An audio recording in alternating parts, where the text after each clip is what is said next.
Guys, this Saturday we have H-Town's own knockout king Derrick Lewis taking on the ever-tough Curtis Blades. Nick and I are talking about that exciting main event right now.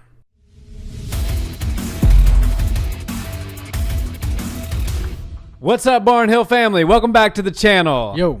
So, Nick, we talk about whatever the main event du jour is, the main event of the weekend that's coming up, but this one's a little extra special if I'm being honest, and if I'm being totally honest, I'll say that our predictions in this might be a little biased because we train at the same gym that Derrick Lewis trains at. Absolutely. So there's no way I'm picking against the knockout king. Spoiler alert. Yeah, absolutely. And how can you pick against him anyway? He's a fan favorite. Everybody loves watching Derrick Lewis fight. He's such an entertaining fighter. And he's also on track to break history, or make history, I should say, in becoming the UFC heavyweight and fighter with the most knockouts of all time. Yeah, it would be 13 knockouts, I believe, and that would be the most in UFC history. And listen, he is, a lot of people when he came onto the scene, they said he's a brawler, you know, he's got heavy hands, but Derrick Lewis, make no mistake about it, is a very technical striker and a very technical mixed martial artist for that matter. I've seen him in the gym, I've seen him work. You know, obviously Coach Bob is who coaches us in Muay Thai and MMA, and he's one of the best minds in the game, in my humble opinion. Yeah. And he's really trained Derrick to be quite a precise, deliberate, and extremely effective striker. I mean, he's made it to the top of the heap in the heavyweight division, and it's pretty hard to get there. Right. There's a reason we're talking about him and talking about a UFC headlining main event against basically the other guy who's in line to be the #1 contender. As far as I look at it, you've got Stipe and Francis. I guess they're going to be handling their business later on, and it looks like maybe March or so. Seems like it. This fight is most definitely, in my opinion, the #1 contenders fight, and it should be. Derrick has done a lot of really great in his most recent fights. Curtis Blades has also been on a bit of a tear, and I think they were just on a collision course towards each other. And to talk about Crew Bob Perez, he's done so many great things with Derrick Lewis, the athlete, to create this high-level martial artist. You know, Derrick is a very talented athlete, and he's an explosive fighter. And you know, you'll hear people like Daniel Cormier say that he hits harder than anybody I've ever been hit by a lot. Yeah. And when you hear people like Daniel Cormier, who's been hit by all of the hardest hitters the sport's ever seen, you have to take that. When you've been head kick knocked out by John Jones, and you say that the knockout king Derrick Lewis hits harder than that, that's pretty impressive. Yeah. And speaking of that tattoo, the knockout king across his chest, I hope that he gets a knockout against Curtis Blades, just because not that tattoo isn't already more than accurate and real, but if he becomes the knockout king of the UFC, I mean, it's just so fitting. Anytime you can get a record in the UFC, obviously everybody's chasing the belt, and that's what people want. But then you have certain people like Cowboy that, you know, they're probably never going to get there, but there's other records, and you know, who has the most fight of the nights, who's got the most knockout of the night, et cetera, et cetera. In my opinion, if you hold the record for the most knockouts in heavy, which he already is tied for the record, but if you hold the record for most knockouts in UFC history, that is something special, and it's obviously a consolation in certain ways to the belt itself, and that's obviously the end goal for Derrick. He's chasing that strap, but this is a great feather in his cap along the way. Absolutely. And unlike Donald Cerrone, there is a very good chance that we see the gold UFC belt strapped around Derrick Lewis's waist at some point. You know, you have to look at the future of the division. Stipe Miocic isn't going anywhere. It seems like he's going to be defending his title against Francis. And then you've got Curtis Blades and Derrick Lewis, and they're kind of the top four right now. John Jones is that fifth person, and I think that he might get to skip the line, but I'd also like to see John as a contender. But when you go talk about hypotheticals and what could happen and where this fight leads these two fighters, if Curtis wins, let's just say he does, and Francis Ngannou beats Stipe, are we really going to watch Francis versus Curtis in a championship bout when we've already seen Francis beat Curtis two times, and they weren't exactly the most competitive fights? Now, I think if Stipe is able to keep the belt and beat Francis once again, then and Derrick is able to win, then that's a perfect fight for the UFC to make. These guys haven't crossed each other's paths yet. Stipe, I think he would come in as the favorite over Derrick, but I don't know if that's a fight that he would stylistically match up well in. Yeah, that would be a tough fight. That fight I actually really would like for Derrick as far as a favorable matchup. Not that Stipe is not arguably, he is definitely the GOAT of the heavyweight division. He's in I guess a couple more wins and he's in the conversation in general.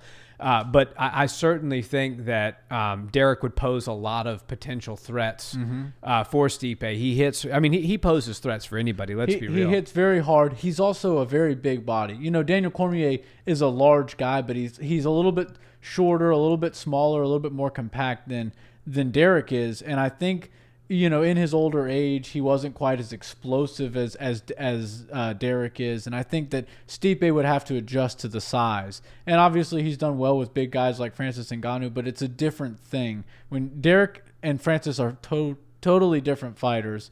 And I think Stipe has the recipe to beat Francis. He's already done it. He's never gotten in there with the Black Beast, and I think that would pose a lot of threats. The thing about Derrick that it makes him so dangerous is that you can't make one single mistake. Right. I mean, if you look at who was it? He was not Olenek, but Volkov, Alexander Volkov. Yeah. Volkov, let's be real, he was winning that fight. He was going to get the decision. Yeah.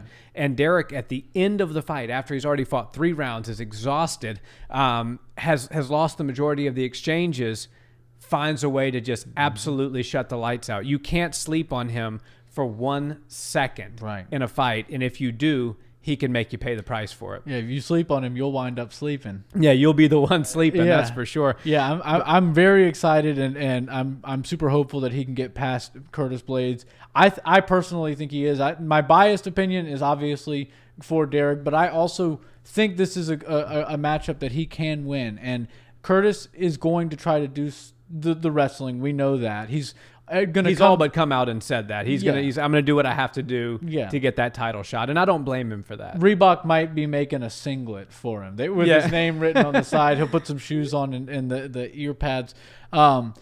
Derrick knows that. Derrick has been working, I think, a lot with not just grapplers and heavy takedown guys, but guys that are gonna try to bring the same style that Curtis is trying to bring into the octagon.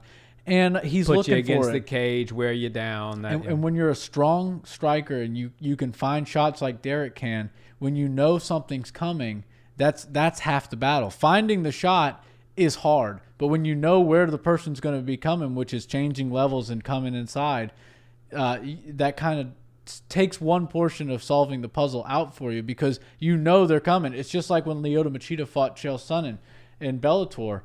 Chael would come in with the 2 jabs and then change levels, and he would have his head tucked down a little bit.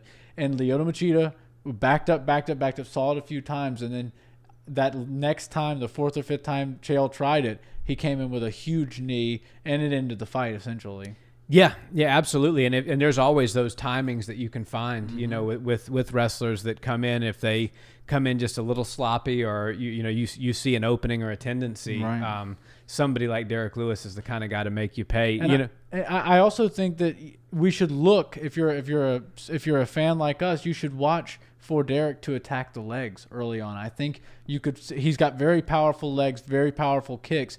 You might see him try to chop down the Curtis Blaydes tree little by little at the bottom, so it slows Curtis down a little bit, makes his level changes and his takedown attempts a little bit more predictable and a little bit slower. Yeah, and I do think you'll see some of that. Yeah. Obviously the conventional wisdom is if you have a guy who's a wrestler who's going to try to shoot in and take you down, what you got to take the engine away, which is the legs. Right. Chop at those legs, and that's what everybody always said they were going to do against Khabib. Nobody was able to successfully do it, but that definitely is a very solid game plan when you're fighting somebody who is going to bring the pressure, grappling, and try to take you down. So Blaydes is favored a little bit in this fight. He's a -210 favorite to a +180 for Derrick Lewis. I personally think it should be a little bit closer than that. I understand that they think Curtis is going to be able to effectively wrestle here. Curtis is, a lot of people have him on the short list for somebody who's going to be a champion one day. He's still in his 20s and he's competing at the top of the heap for the heavyweight division, which you don't normally see too many people in their 20s competing at the highest of high levels in the heavyweight division. He has some staying power there. Seems like he's going to be around for a while. But I just think that Derrick Lewis is going to be able to find a way to shut the lights out. Like I said, Curtis Blades gets hit. If you watch some of his fights with Francis, he gets hit. Right. People find his chin, and I don't think Derrick Lewis will be any different. I think he's going to be able to find his chin, and I think he's going to be able to end the night. Yeah, that would be really something special to see. And I do think the odds makers, you have to understand, they look at all of this stuff and they try to bring everything into account. And Curtis is not trying to make this the most fan-friendly fight. He knows what Derrick has, and he's going to try to make it a wrestling match for Derrick, and it's going to take Derrick out of his comfort zone, take Derrick off of his feet, try to get all the power out of Derrick that he possibly can. And he might not gain any fans doing that, but that's a game plan that is the only way he stands a chance to beat Derrick Lewis. And so I understand that the matchmakers see that as well, but sometimes entertainment is what we're here for, and that's what the fighters are there to do. And Derrick Lewis is the epitome of entertaining. Yeah, and who doesn't want to see Derrick Lewis win just to hear what he has to say on the microphone afterwards? I don't think anybody, maybe he doesn't even know what he's planning on saying. I think that, to me, that's just like a natural flow that comes out of his mouth. Yeah, you know how people always go, Conor McGregor has the top, 4 out of the top 5 highest selling pay-per-views.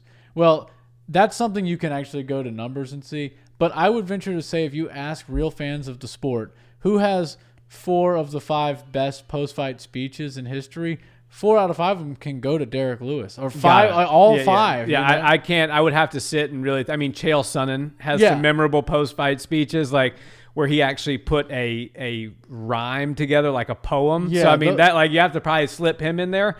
But taking your pants off and saying my balls was hot is that's got to be cream of the crop. Yeah, every time he gets in there, it's the hottest mic you could possibly hold, and then he drops it and leaves Joe Rogan stunned, a comedian that he has cackling, literally standing there in the octagon next to him. That's how you know you're good. If you can make a comedian that's selling out stadiums get a good laugh in, you're there. And this one won't be quite as good because of the whole COVID restriction. So he's not going to be like in the octagon with the crowd around. He's going to be with the headset on in the back, and it's like that social distancing interview sort of situation. But nevertheless, if he wins, which I hope he does, we're going to get something good. Oh, he's going viral either way, that's for sure. Yeah, he's the viral king. He's not only is he the knockout king, he's the viral king. And if you don't follow him on Instagram, if you don't have an Instagram, go make one and make sure you follow Derrick Lewis. That's worth making an Instagram just for him to be your only follower. Yeah, he has probably the best Instagram page on the entire platform of Instagram. It's ridiculous. Yeah, it's like World Star Hip Hop, except it's a personal page. Like fantastic. If World Star had a personal page, it would be him. Yeah. But anyways, guys, listen, we're gonna pick this fight for Derrick Lewis. Yeah. What round are you going with? I'm going with second round knockout. Okay. Yeah. I think that he's gonna show off some of that power a little bit later. I'm going to go third round KO. Third round KO. Yeah, we train at the same gym as him. There's no way we're picking against him. Absolutely not. We know who he trains with. We see him in there, and he's been putting in the work. Yeah, I wouldn't want to get hit by him. Absolutely not. And shout out to Crew Bob Perez. He's going to be in the corner. He's always teaching us, all the fighters out of his gym, some great things. And Derrick is just one of the biggest inspirations all of us fighters at Main Street Muay Thai have. So we're just cheering for you guys. That's right, guys. And thanks so much for you guys for watching the show. And if you enjoyed, please like, comment, subscribe. Check us out on audio where you listen to podcasts. We put this on podcast version as well for you also. You don't have to watch YouTube and drive. That's right. And enjoy the fights. Yeah, that's right. The Knockout King, H-Town. That's right. Peace. See you later.